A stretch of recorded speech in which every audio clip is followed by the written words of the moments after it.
ते डोंगराच्या ठिकाणी गेलाय का? डोंगराच्या ठिकाणी आता डोंगर असतो मोठा मोठा डोंगर असतो, त्याला डग टाकतात तिथं पाऊस पडतो. गेलाय का? गेलाय का कधी डोंगराच्या ठिकाणी? आम्ही चाललो होतो डोंगराच्या ठिकाणी. जायचं ठिकाण म्हणजे कपिलधार, बीड जिल्ह्यातील एकमेव ठिकाण कपिलधार पाण्याचं धबधब्याचं. गेला नसलात तर नक्कीच या. डोंगराच्या ठिकाणी जायचे म्हणल्यावर गाडीच्या पोटा पाण्याचे नियोजन करायच लागन. गाडीच्या पोटा पाण्याचं नियोजन म्हणजे पेट्रोल 100 रुपये गोळा केले, टाकलं 300 रुपयाचे पेट्रोल. निघालो होतं गडी फाट्या आलतो तर आपलं काही काम नव्हतं म्हणून त्यामुळे थांबलो नव्हतं. गडी फाट्याला मागं टाकलं, लगे आला बायपासनी जायचं होतं आपल्याला. बायपासला लागून अर्धा तास प्रवास करून आलं पेंडगाव. इथं पेंडगावच्या मारुती राज दर्शन घ्यायचं होतं आपल्याला.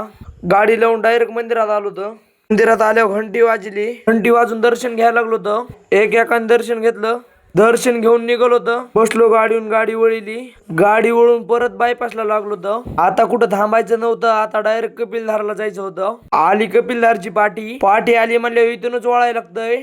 तुम्ही म्हणता इथं तर असताना इथून कुठून वळायचंय? पुढे गेलं की लगे कमान आहे, कमानीच्या खाली गेलं की लगेच कपिलधार आहे. ह्या कमानीपासून 1 किलोमीटर आहे. कमानी पैसे आल्यावर दम निघतोय काय? डायरेक्ट कपिलधार मध्ये येऊन इकडे तिकडे पळायला लागले. कारण की आम्ही कधी कपिलधारला आलोच नव्हतं. तर आलो तर चपला सोडल्या, चपला सोडून पहिल्यांदा दर्शन घ्यायला लागतंय. हे महादेवाचं मंदिर आहे. मंदिरात आल्यावर पहिलं नंदीचं दर्शन घेतलं, नंदीचं दर्शन घेऊन महादेवाचं दर्शन घेतलं. निघालो धबधब्याकड. बीड जिल्ह्यातलं एकमेव ठिकाण आहे. पब्लिक बरीच होती पण पाण्यात कुणीच उतरलं नव्हतं. म्हणलो मलाच उतरायला लागतं काय की आता. पण तितक्यात हे मावळ दिसलं. मावळाचं जाऊ द्या. तुम्ही आलाय का कधी असं डोंगराच्या ठिकाणी? वातावरण तर असलं भारी होतं ना. आता वातावरणाचा आम्ही आनंद घेत होतो. निघालोत पाण्यात गेल्यावर आता धबधब्याखाली तर जायच लागतंय. धबधब्याखाली लय पाणी लागत होतं त्यामुळे पळत होतं.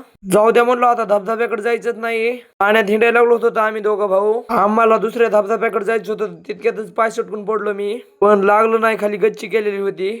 इथं पाणी लागत नव्हतं पण चांगलाच धिंगाणा चालू होता. इथं कपिलधारला खूप आनंद घेतला. निघालोत आता आम्ही. टाइम झालता आता आम्हाला आमच्या गावाकडे जायला लागणार होतं. आम्ही बाहेर निघेपर्यंत तुम्ही डोंगर बघा. असं आला नसला डोंगराच्या ठिकाणी भेट द्यायला तर नक्कीच या. मेन म्हणजे कपिलधारला या. खूप भारी वातावरण आहे. कपडे ओलेच होते आमचे, त्यामुळे असं आम्ही डोंगर आलतो तुझ्या एका कडीला. तुम्ही बघू शकता वातावरण इतकं भारी ना. तुम्ही एकदा नक्कीच भेट द्या.